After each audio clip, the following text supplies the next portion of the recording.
Welcome to today's Explainer. Okay, so we're going to dive right into this by looking at something I know we've all seen a million times online. You know those completely absurd, over-the-top morning routines that internet influencers swear you absolutely must do if you want to be successful? I mean, just look at this. 4 a.m. wake up, 4:01 a.m. meditate, 5 a.m. drink 37 gallons of water, 11 a.m. track every penny of spending, 11:01 a.m. die. Obviously, it's satire, but it perfectly hits the nail on the head, doesn't it? It captures exactly why so many of us just completely tune out personal finance advice. It's exhausting. It feels like way too much work. But, well, today we're looking at some seriously refreshing, practical source material that literally throws all of that right out the window. Which brings us to Section 1, the personal finance trap, and why it all feels so incredibly hard. So the source material we're exploring today is Ramit Sethi's book, I Will Teach You to Be Rich. And his core message throughout the whole thing is honestly just so liberating. He says you absolutely unequivocally do not have to be a financial expert to get rich. You don't need to be some certified wealth manager. You don't need to spend hours analyzing geopolitical risks. Actually, most people who obsess over those tiny expert details, they end up doing absolutely nothing at all. And that leads right into a psychological concept the author calls infoglut. It's basically an abundance of information that causes decision paralysis, meaning we end up doing, well, nothing. Think about it. Every single day we are bombarded. We're hit with endless ads for 401ks, IRAs, the hottest new stocks, crypto, you name it. And human nature is to think, okay, I just need a little more information before I make a decision. But the data shows the exact opposite. This infoglut literally paralyzes us. As our options go up, our chances of actually picking one just plummets. We freeze up and we avoid the simple actions that would actually build our wealth. Moving on to Section 2. Stop debating the minutia and focus on the big wins. Now, what's really brilliant here is how the author compares our financial paralysis to something almost everybody can relate to, right? The fitness and diet industry. Look at how we treat food versus how we treat money. In both areas, let's be real, we usually don't track what we're actually taking in or spending. We consume way more than we'd ever admit. But the craziest part, we absolutely love to debate the minutia.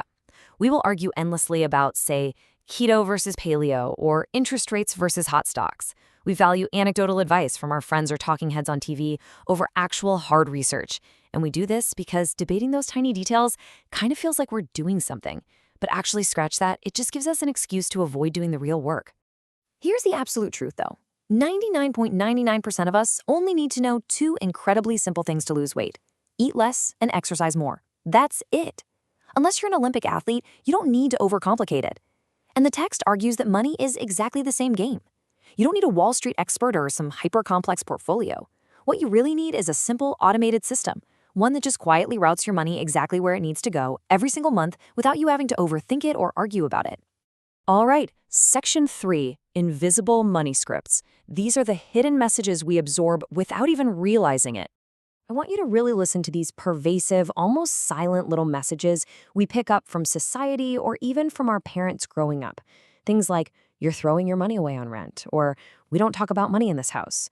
Credit cards are a total scam. Stop spending money on lattes. Money changes people. Oh, and of course, the stock market is just gambling. See, these scripts, they quietly guide our decisions for decades. Think about it. If you genuinely believe deep down that the stock market is just a casino, then of course you're never going to invest.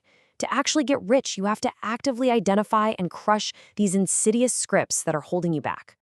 Section 4, the power of starting early and the absolute magic of compounding. Okay, so let's look at a concrete example. The cautionary tale of Smart Sally versus Dumb Dan.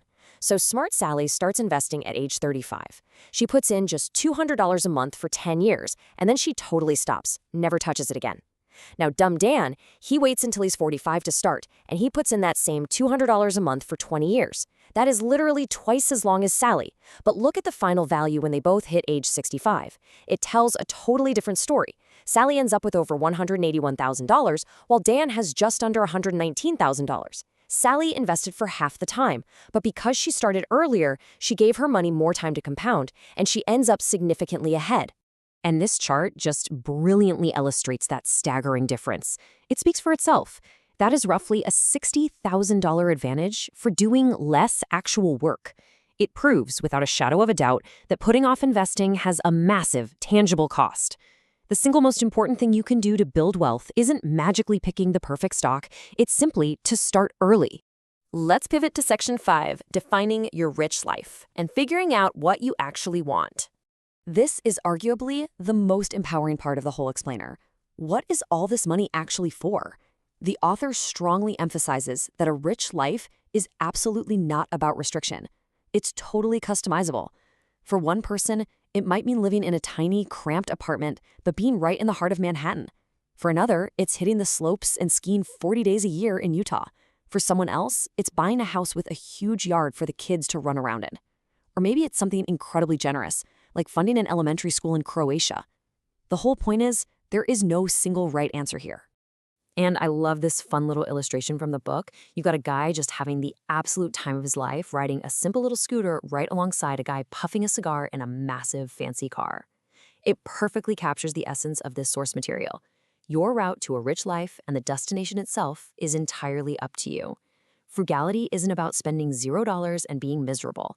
It's about mercilessly cutting costs on the things you honestly don't care about so that you can spend extravagantly on the things you truly, deeply love. Which naturally leads us to the most important question of all. What does your rich life look like? Seriously, I want you to be highly specific about it. I challenge you to stop debating the minutia today. Stop agonizing over the tiny details. Break free from those invisible money scripts. Set up a simple automated system and finally start taking control of your money. Define what you truly want out of life and then put your money to work to make it happen. So, what's it going to be? Thanks so much for joining me for this explainer, and I'll catch you next time.